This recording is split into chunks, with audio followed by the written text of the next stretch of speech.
Here's the must-have skills every single raider should have. Here's my full build that I'm personally going to take. It's 76 points. Remember, your available skill points is your level plus 1.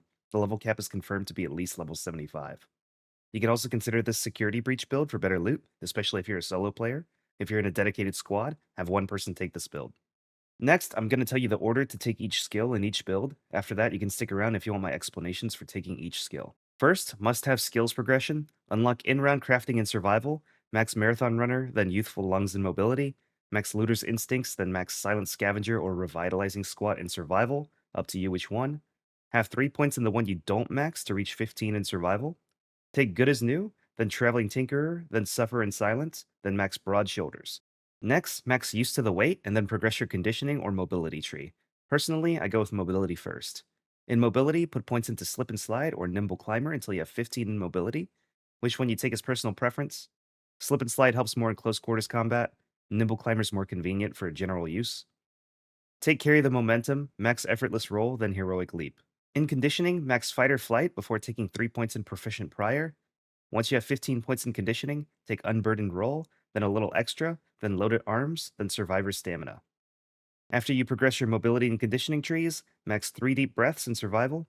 With your last 2 points, max proficient prior in conditioning, or take vigorous vaulter in mobility. In the security breach build, take the must-have skills that I went over first. After that, get security breach as soon as you can. If you're going to take the skill, you might as well get value from it before you're already level capped. Take 3 deep breaths, and then looter's luck, and then max the skill you didn't max earlier between silent scavenger and revitalizing squat. Finally, grab security breach and then progress your conditioning or mobility trees. Here's why I take what I take. In-round crafting is just a 3-point wonder because it lets you craft bandages and shield rechargers or other items mid-raid, super helpful. Plus, you need it for good as new later anyway. Max Marathon Runner because it lets you sprint for really long before running out of stam. I max Youthful Lungs second because it gives max stamina, which is great, but stamina cost reductions or stamina regen is better than max stamina in like every video game. Looter's Instincts after that because looting speed is huge. Looting a body or container leaves you super vulnerable, so you want to minimize the time spent doing that. I like Revitalizing Squat because you actually spend quite a bit of time crouching in this game, so that extra stamina regen while crouching is a no-brainer. Silent Scavenger is really good for being quiet and making it easier to hear people approaching, amazing in solos and even good in squads. Quite often, you'll be like 50 feet from your teammates, and it just makes it easier to hear enemies approaching from your side. If your whole squad has this maxed, you can more often risk having everyone loot at once when indoors. You won't really need someone standing guard since you'll more easily hear enemies coming. Good as new is just a bunch of stamina while healing. If you're healing, you're probably in combat, and you're probably going to want more stamina. Traveling Tinkerer is great because it unlocks more craftable stuff in raid. You can even craft a raider hatch key mid-raid if you find the materials. Here's all the stuff you can craft with Traveling Tinkerer. Suffer in Silence is honestly not great, but it does give you access to broad shoulders, which is one of the best skills in the game. Each point gives you 2 extra kilos of weight capacity. That's 10 extra kilos of capacity for maxing this skill.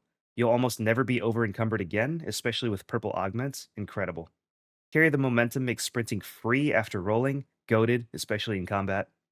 Effortless roll because dodge rolls are really good, but also cost a ton of stamina. Stamina cost reduction is always king. Heroic Leap is great because it covers more distance on a sprint roll, which means you're harder to hit, and it's less rolls needed to reach safety. Used to the Weight is great for making purple shields actually usable. Min-Max Labs did the math on this. They don't really give that much extra effective health compared to medium shields, but they slow you down by 15%. That shit is not worth it unless you max this skill. What good is a few extra points of health if the move speed penalty gets you shot more or makes it take longer to get to cover? Fight or Flight gives extra stamina when you take damage. Combat is when you need stamina the most. Get more stamina. Proficient Prior because it makes looting faster and more convenient, but also because you're super vulnerable and loud while breaching, and minimizing that time spent vulnerable is great. Unburdened Roll gives you a free roll right after your shields break.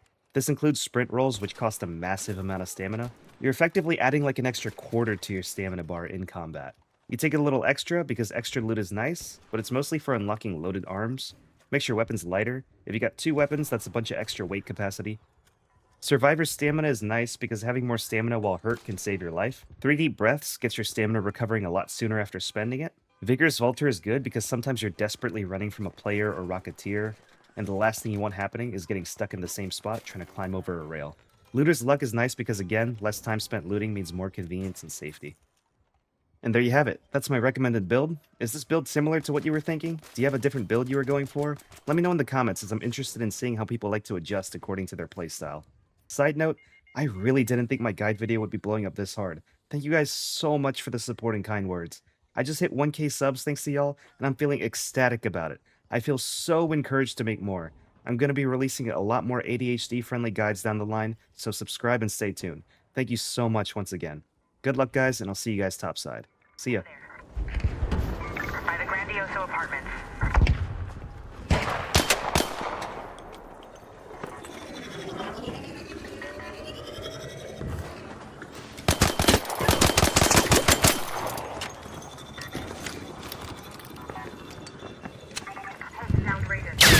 Wait, what? I didn't see that nade at all. He's under the bridge somewhere, I think. He might be coming on your right. I hear nothing with him. He's coming, he's coming, he's coming!